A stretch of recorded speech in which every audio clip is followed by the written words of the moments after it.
नमस्कार दोस्तों, मैं हूं Rajiv Saini, international business trainer and motivation speaker. दोस्तों मैं स्वागत करता हूं आप सबका आपके अपने यूट्यूब चैनल, जहां पर इंपॉर्टेंट नॉलेज को हम क्रिटिकल नहीं सिंपल बनाते हैं। तो फ्रेंड्स, एक आज गजब का टॉपिक लेके आए हैं। Are you ready for the e bill of lading और are your countries ready for e bill of lading, यानी इलेक्ट्रॉनिक बिल ऑफ लेडिंग के लिए क्या आप रेडी हैं? आपके कंट्री रेडी है, आपका बैंक रेडी है, आपका कस्टम रेडी है, आपका फ्रेट फॉरवर्डर रेडी है? कोई भी इसमें अगर आपका रेडी नहीं है तो ये e bill of lading complete successfully implement नहीं हो सकते आपकी कंट्री में।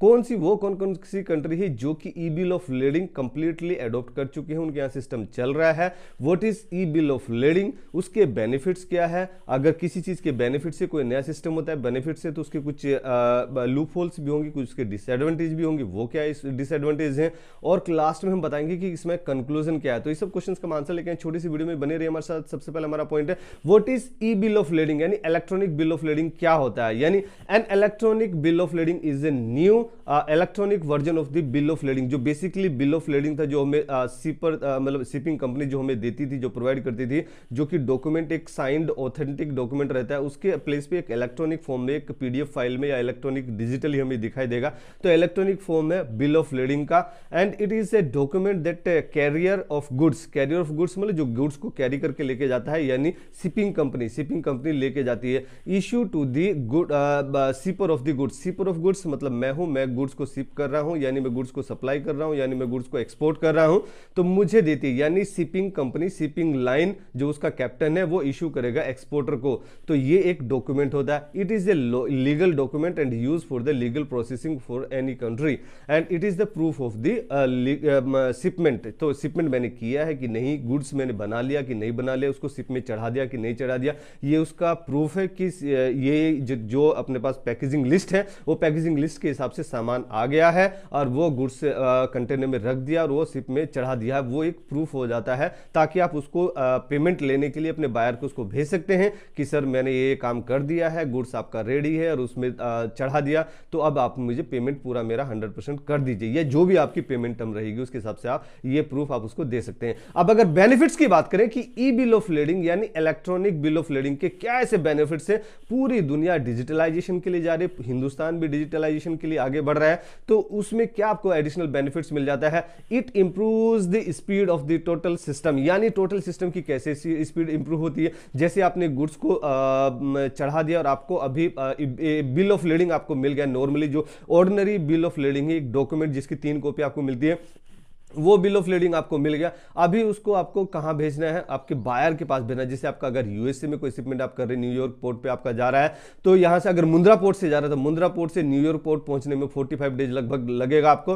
तो उसके लिए जो आपका ये डॉक्यूमेंट है, जो आपका बिल ऑफ लेडिंग है, जिसके नाम बिल ऑफ लेडिंग है, जिसके पास बिल ऑफ लेडिंग है, असली मालिक गुड्स का वही है, वही कंटेनर को छुड़ा सकता है, वही कंटेनर को कस्टम क्लियरेंस करा सकता है, वही गुड्स का असली मालिक है। जैसे कि मान लीजिए as good as the property document, यानी आपका घर है, आपका मकान है, दुकान है, कोई प्रॉपर्टी है, कोई प्लॉट है, कोई एग्रीकल्चर लैंड है, किसी तरह का भी कोई प्रॉपर्टी है, जिसके पास डॉक्यूमेंट है, जिसके नाम डॉक्यूमेंट है, वही उसका मालिक है legally as per the country rule. किसी भी कंट्री का यही लगभग रूल रहता है, जिसके नाम डॉक्यूमेंट है वही चीज का मालिक है। तो जिसके पास बिल ऑफ लेडिंग है, as good as it is a cash, जिसके पास बिल ऑफ लेडिंग है वो ही कंटेनर का मालिक है, वो ही ऑथराइज है लीगली उसको कंटेनर को इंपोर्ट कराना या कंटेनर को छुड़वाना, कंटेनर को कस्टम क्लियरेंस कराना। तो अभी वो जो ओरिजिनल बिल ऑफ लेडिंग है, वो बिल ऑफ लेडिंग आपको भेजना पड़ेगा अपने बायर को, यानी बायर बैठा है यूएसए में, न्यूयॉर्क में, तो यहां से मुंद्रा पोर्ट से यानी गुजरात से, या फिर आप मुंबई में कहीं भी रहने वाले हैं,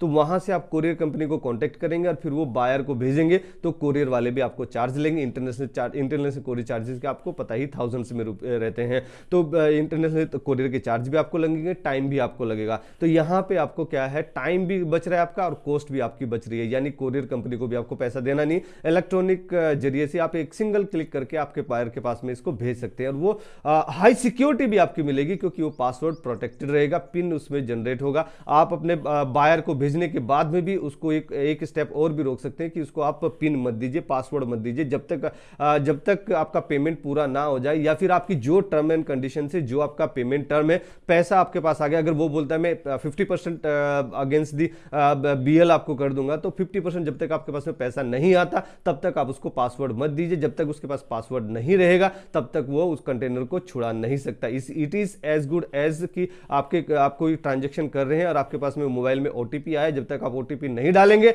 तब तक वो ट्रांजेक्शन सक्सेसफुल नहीं होगा। चाहे वो कोई आप कर रहे हैं, चाहे वो कोई हैकर कर रहा है, मोबाइल में आपके आएगा, आप ही ऑथराइज है उस OTP को देने के लिए। तो थर्ड नंबर की अगर मैं बात करूं, अगर ये टोटल कॉस्ट की बात करें कि टोटल इसमें कितना कॉस्ट सेव हो जाता है, तो एज पर जो DCSA है, DCSA मतलब the digital container shipping association, यानी जो शिपिंग कंपनीज जैसी कंटेनर शिपिंग, उनका भी एसोसिएशन रहता है। तो जो डिजिटल कंटेनर शिपिंग एसोसिएशन है, उनका अनुमान है, उनका डाटा एनालिसिस बोलता है कि we can save up to $4 billion per year, यानी 4000 मिलियन US पर ईयर हम खर्चा करते हैं बिल ऑफ लेडिंग में, पेपर में, प्रिंटिंग में और उसका कोरियर में, सब चीजों में। अगर हम वो खर्चा बचाना चाहते हैं तो हम ई-बिल यानी इलेक्ट्रॉनिक बिल ऑफ लेडिंग में हमें सबको आना होगा। ये कोई एक कंटेनर नहीं कर सकती, ये कोई एक एक्सपोर्टर नहीं कर सकता, एक ट्रेनर नहीं कर सकता, एक कोई कस्टम क्लियरेंस मतलब CHA नहीं कर सकता है, कोई फ्रेट फॉरवर्डर नहीं कर सकता, कोई एक सिंगल बैंक नहीं कर सकता,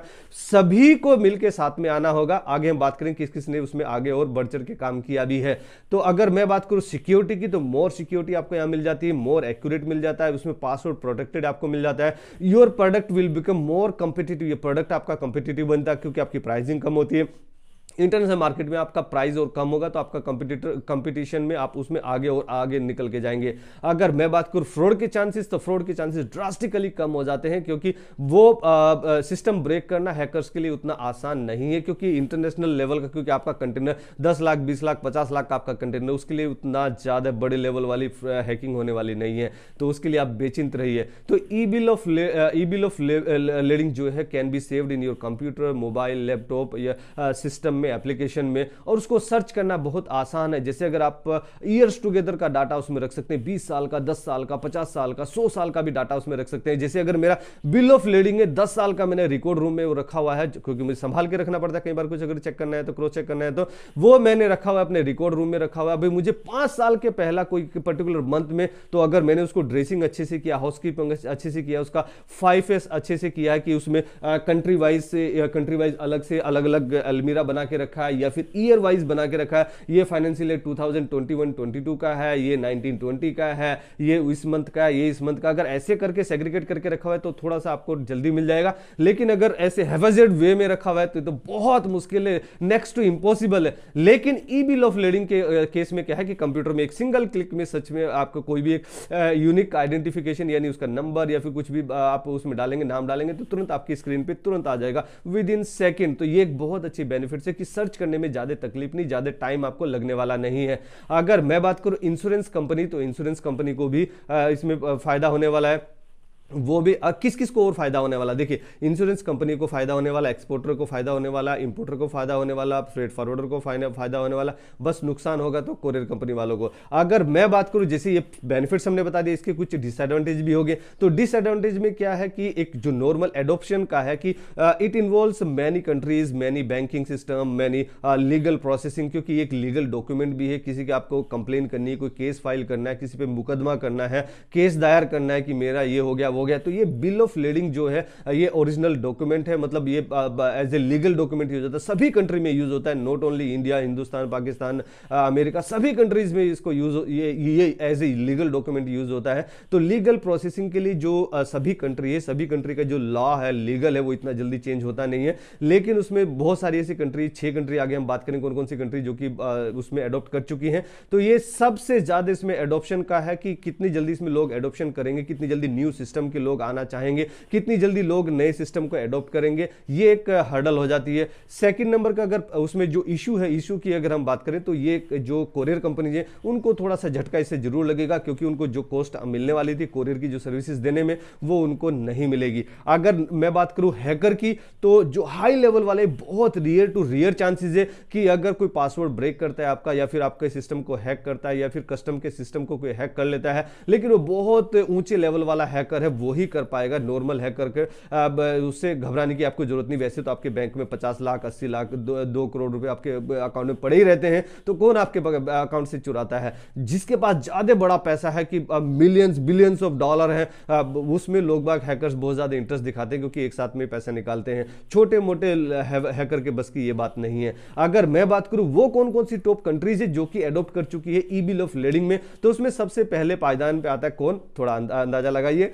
बहरीन। तो उसमें बहरीन सबसे पहले आया है। बहरीन ने 2017 में लॉन्च हुआ था। 2018 में पूरी तरह से पूरी कंट्री में अपने कस्टम, अपने बैंकिंग, अपने लॉ, अपने importer exporter, freight forwarder, CHA सबको एकदम से ट्रेंड कर दिया और सबको सिस्टमैटिक एकदम ई बिल ऑफ लेडिंग प्लेटफॉर्म पे लेके आ गया।